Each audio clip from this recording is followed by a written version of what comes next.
Hello students, welcome to LR classes. আমি সোমা যশ।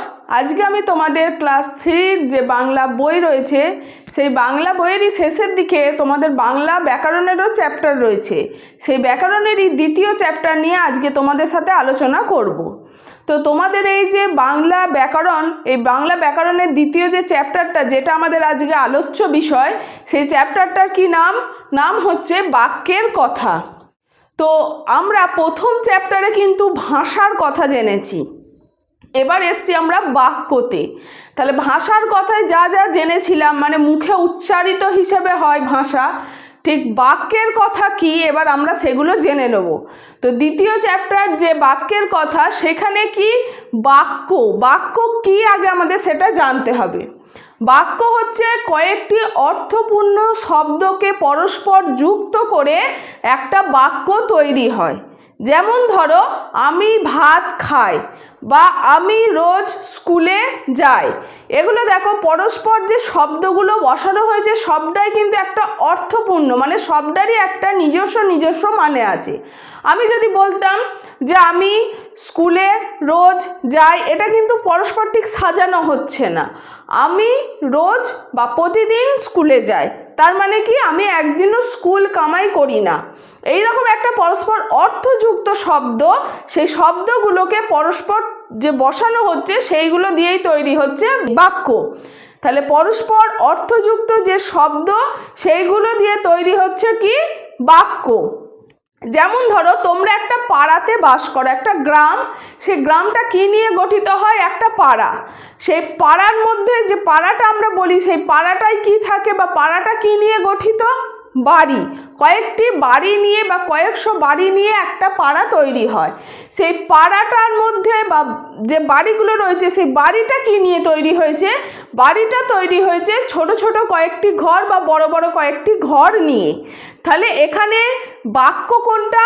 পাড়া, অর্থাৎ যে কয়েকটি যে শব্দ বললাম বা বর্ণ বা ধ্বনি নিয়ে কিন্তু বাক্য তৈরি হয়। কি বললাম? এখানে বাক্য হচ্ছে পাড়ার সাথে তুলনা, মানে কয়েকটি বাড়ি নিয়ে তৈরি হচ্ছে একটা পাড়া, সেই রকমই কয়েকটি শব্দকে নিয়ে তৈরি হচ্ছে একটা বাক্য। তাহলে এই বাক্যের মধ্যে যে শব্দগুলো রয়েছে, সেই শব্দগুলো কি নিয়ে তৈরি হচ্ছে? শব্দগুলো তৈরি হচ্ছে কয়েকটি বর্ণ বা ধ্বনি নিয়ে। বর্ণ আর ধ্বনি কিন্তু এক নয়, দুটো পরস্পর থাকলেও কিন্তু এক নয়। বর্ণ হচ্ছে কি, যেটা আমরা মুখে বলছি, আর ধ্বনি হচ্ছে সেই বর্ণেরই, অর্থাৎ যেটা আমরা মুখে বলছি তারই লিখিত রূপ, যেটাকে আমরা লিখে প্রকাশ করছি। যেমন আমি ভাত খাই, এখানে শব্দগুলো হচ্ছে এক একটা বর্ণ দিয়ে তৈরি। সেই বর্ণটা যেটা আমি মুখে বললাম, কিন্তু আমি এটা বোঝাবো কি করে তোমাদের? যখন আমি লিখবো, যেমন ধরো আমি ভাত খাই, এই যে বর্ণগুলোকে আমি পরস্পর বসিয়েছি, বসানোর পর যে বাক্যটা তৈরি হয়েছে, এই যে লিখিত রূপটাই হচ্ছে ধ্বনি। তাহলে বুঝতে পারলে, বাক্য অর্থপূর্ণ শব্দ বসিয়ে বাক্য তৈরি হচ্ছে। এই অর্থপূর্ণ শব্দগুলোর মধ্যে কি কি রয়েছে? বর্ণ আর ধ্বনি। বর্ণ হচ্ছে কি, যেটা আমি মুখে বলছি, আর ধ্বনি হচ্ছে কি, যেটা আমি সেই মুখে বলা কথাটাই লিখিতভাবে প্রকাশ করছি সবার সামনে, সেটা হচ্ছে ধ্বনি। তো সেই রকমই কি বলছে, বাক্যের মধ্যে কি কি থাকে? আমি প্রথমেই বলেছিলাম বাক্যের মধ্যে থাকে বর্ণ অথবা ধ্বনি, আর রয়েছে শব্দ, মানে বর্ণ আর ধ্বনি নিয়ে গঠিত যে শব্দ, সেইটা দিয়েই তৈরি হচ্ছে বাক্য। তা বাক্যের মধ্যে এতগুলো জিনিস কিন্তু থেকে থাকে। যখন আমরা ধরো কথা বলছি, যেমন স্বরবর্ণ বা ব্যঞ্জন বর্ণ তোমরা শুনেছো, তো এই বর্ণগুলোকেও আবার দুভাগে ভাগ করা হচ্ছে। কি কি? স্বরবর্ণ আর ব্যঞ্জন বর্ণ। ঠিক ধ্বনির ক্ষেত্রেও একই, স্বরধ্বনি আর ব্যঞ্জন ধ্বনি। স্বরবর্ণ কোনগুলো? অ থেকে ঔকার পর্যন্ত যে শব্দ বর্ণগুলো রয়েছে সেগুলোকে বলা হচ্ছে স্বরবর্ণ। যেমন অ, আ, হর্ষই দীর্ঘই, হর্ষ দীর্ঘ, রি, এ, ওই, ও, ঔ। এই যে সব বর্ণগুলো রয়েছে, এই বর্ণগুলোকে বলা হচ্ছে স্বরবর্ণ। ব্যঞ্জন বর্ণ কোনগুলো? ব্যঞ্জন বর্ণ হচ্ছে ক থেকে চন্দ্রবিন্দু পর্যন্ত যেগুলো রয়েছে সেগুলোকে বলা হয় ব্যঞ্জন বর্ণ। ব্যঞ্জনবর্ণ উচ্চারণের ক্ষেত্রে কিন্তু স্বরবর্ণ সরাসরি যোগ লাগে। যেমন ককে আমরা এককভাবে উচ্চারণ করতে পারি না। কেন? ক যখনই উচ্চারণ করি কয়ের সাথে আমাদের অ উচ্চারিত হয়, তবে তৈরি হয় ক। এই ক এর সাথে অটা হচ্ছে স্বরবর্ণ, তাহলে কয়ের সাথে অ যুক্ত হচ্ছে বলে আমরা ক বলছি। ঠিক সেইভাবে যখনই আ যুক্ত হয়ে যাবে তখন হবে কা। আবার যখন ধরো হস্যিকার যুক্ত হবে তখন হবে কয়ে হস্যি, মানে ক যে বর্ণটা তার সাথে স্বরবর্ণ যুক্ত হচ্ছে বলে আমরা এক একটা অন্য রকমের বর্ণ পেয়ে থাকছি। কিন্তু যখন স্বরবর্ণ যেমন অ, আ এগুলো নিজস্বভাবে উচ্চারিত, এগুলো কারোর সাহায্য নিয়ে কিন্তু উচ্চারিত হয় না। কিন্তু তার মধ্যেও ওই আর ও, এই যে দুটো স্বরবর্ণ রয়েছে, এই ওই যখনই উচ্চারিত হয় তখন ও প্লাস হস্যই, অর্থাৎ ও এর সাথে হস্যই যুক্ত করছি, তবে একটা উচ্চারণ হচ্ছে ঐকার। এখানে কিন্তু দেখো দুটোই স্বরবর্ণ, ভালো করে মাথায় রাখবে। ঐকার যখন আমি উচ্চারিত করছি, ঐকার কিন্তু নিজস্বভাবে উচ্চারণ হলেও তার সাথে দুটো স্বরবর্ণের যুক্ত রয়েছে। কি কি? ও আর হস্যই, এই দুটো যুক্ত রয়েছে। ঠিক সেইভাবে ঐকার যখন উচ্চারিত হচ্ছে তখন তার সাথে ও যুক্ত হস্যও হচ্ছে। এই দুটোও কিন্তু স্বরবর্ণ, অর্থাৎ স্বরবর্ণের সাথে স্বরবর্ণ যুক্ত হয়ে যখন কোনো বর্ণ উচ্চারিত হয় তখন তাকে বলা হয়, কি বলা হচ্ছে? তখন তাকে দ্বিস্বর বলে।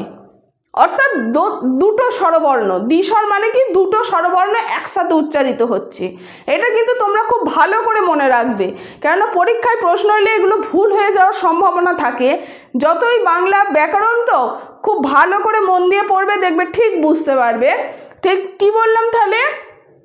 আমি প্রথমেই বলেছিলাম স্বরবর্ণ উচ্চারণের ক্ষেত্রে কিন্তু কোনো বর্ণের সাহায্য লাগে না, কিন্তু তার মধ্যেও ঐকার আর ঔকার, এই ওই যখনই উচ্চারিত হচ্ছে তার মধ্যে স্বরবর্ণেরই ও যুক্ত হস্যই থেকে যাচ্ছে, আর ঔকার যখনই উচ্চারিত হচ্ছে তার সাথে ও যুক্ত হস্যৌকার থেকে যাচ্ছে।